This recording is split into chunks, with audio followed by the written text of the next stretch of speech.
This is the 12th video of the PreventSARS3 Project video series.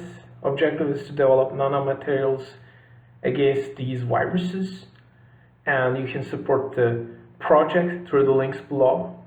And in this video I will illustrate and focus on the receptor binding domain of SARS2 and why it could be engineered. And as you can see, this is the receptor binding domain, the bold letters. This is the here it starts over here, and this domain, it's in the area like 220 amino acid residues roughly to it's exiting a bit 540 amino acid residues of the spike protein. And as you can see, those are the substitutions from bat to human. This was to highlight both of them.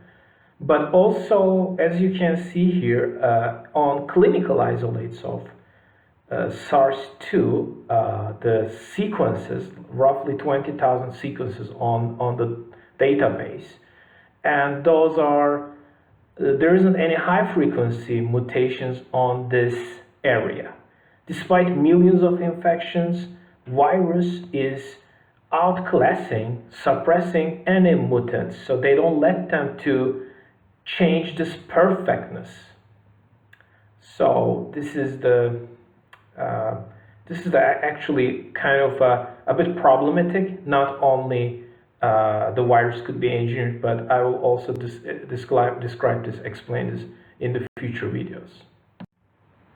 For the databases, I will also note, but China has a very extensive database about the variations, about the mutations. And this one is focusing the spike protein, S protein, mutation sites on it. If you go to this web page, you can see the mutations, and you can see their frequency is very low. The only high frequency is not on receptor binding domain, and which is ACE2 receptor binding domain, and it is probably benefiting the virus or providing virus to be cleaved by not only furin but also serine protease.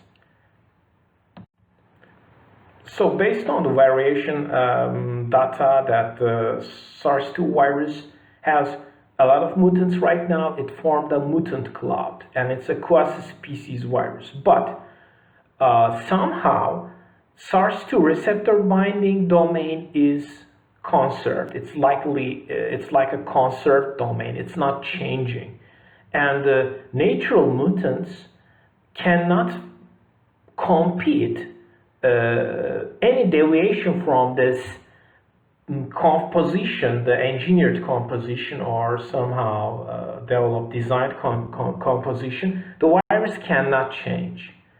So I will illustrate it in the next video. Or even the mutants cannot compete for the ACE2 binding or ACE2 receptor.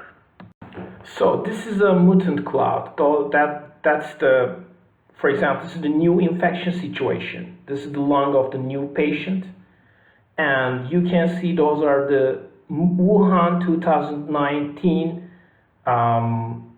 the receptor binding with the composition of Wuhan 2019. So this is a mutant.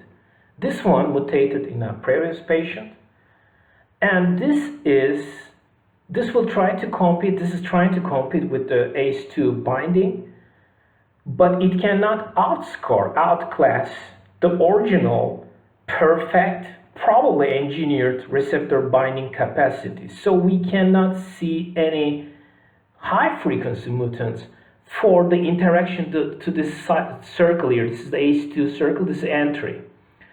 And this has a concept. This has some implications. Okay, this is not something just okay, yeah, so receptor binding domain is not perfect. No.